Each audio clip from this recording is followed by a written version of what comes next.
The Exe Estuary, it's a place of natural beauty, a place of contrast and a place of change. It's important for its wildlife and its habitats. Thousands of birds live here, yet thousands of people live, work and visit here on their holidays. People come to walk, to cycle, to jet ski, to sail, or just to enjoy the beautiful sandy beaches at Exmouth and at Dawlish Warren.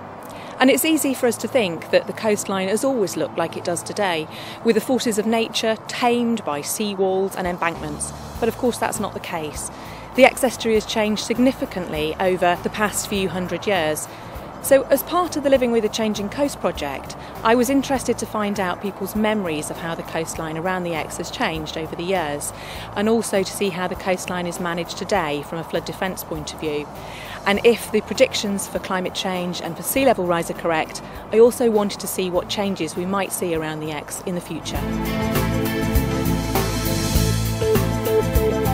The Exe Estuary is a single entity as far as the environment is concerned and as far as the coastal processes that are impacting it concerned.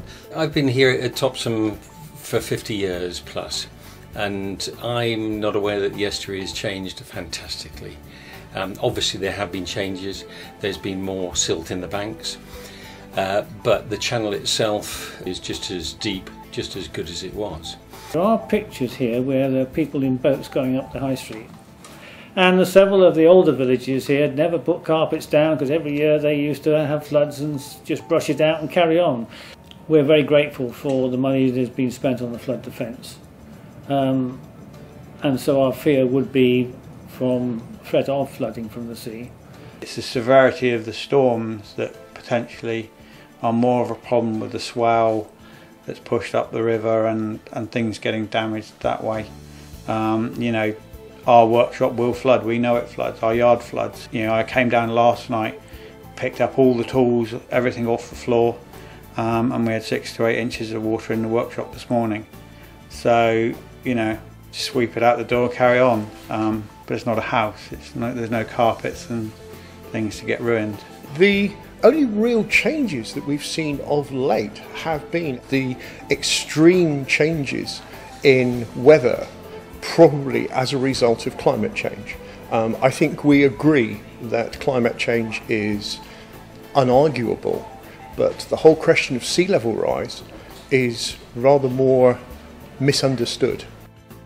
Starcross as a village is 2/3 the potential flood area, and if it hadn't been for Isambard Brunel building the railway line along the river front, the village wouldn't exist really. On a long-term basis we are concerned on 2 or 3 fronts. The first one is if Dawlish Warren was broken through, and that would bring a lot additional water pressure along the frontier. I've seen quite a lot of changes myself in the time I've been here. I've been here for 6 years now, and I've seen the beach drop by about 2 metres in that time. We've lost 20 metres of dune front, so I would guess we're going to see the Warren under threat as current processes happen. Over the last 100 years we've experienced 200 to 300 millimetres of sea level rise, and for the next 100 years we're predicting anything up to 700 millimetres of sea level rise. What we expect to happen is the foreshore in front of defences and railway embankments and high ground to basically get drowned out. Around the Exe Estuary, this is foreshore habitat that supports internationally important bird features. Most of the estuary is actually designated as a special protection area.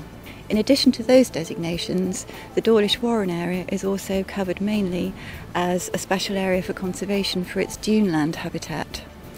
So it's very special from a biodiversity point of view, but in addition, from a social perspective, its proximity to major centres of population such as Exeter make it a very popular place for recreation of all sorts of different types.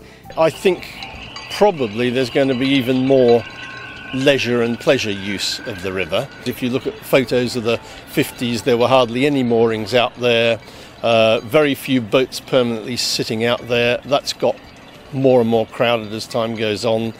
The leisure uses don't get in the way of the status of the river as a wildlife and nature reserve, and it's, I think, an example of how the two can live together.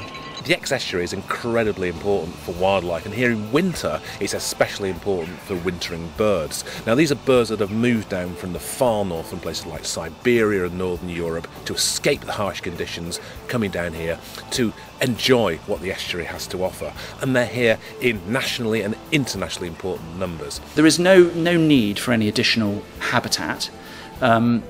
What there is a need for is a flood risk system that actually works. And if it's a toss of a coin between, do we have more wet, boggy land, which some people might prefer for birds and habitat, as opposed to green, fertile land that is also great habitat for different types of birds, but that freely drains into the river and helps to protect people's properties and infrastructure, then we believe that's the correct debate to be having. By law, we have to compensate for the losses of that foreshore. It's something called coastal squeeze.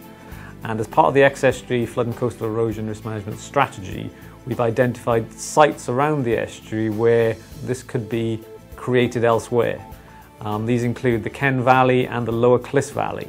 The first groups that need to be able to work together are the communities themselves, and there needs to be full agreement amongst all the communities that what is going to happen in various parts of the Exe Estuary is good for the whole of the estuary, and everybody is committed to what's going to happen.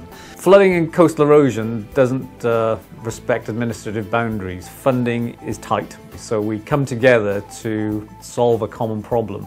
It's important we tackle the problem head on now, not to leave future generations with a problem that either unaffordable or them having to live with a higher risk. We're at a very exciting time with the Exe Estuary strategy at the moment.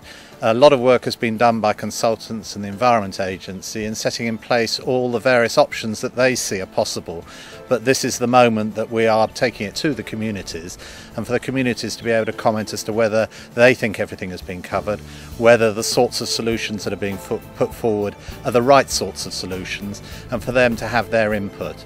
So if you'd like to find out more about the Living with a Changing Coast project, or about how the management of the Exe Estuary flood defences might change in the future, then please do get in touch with us. We would really love to hear your views.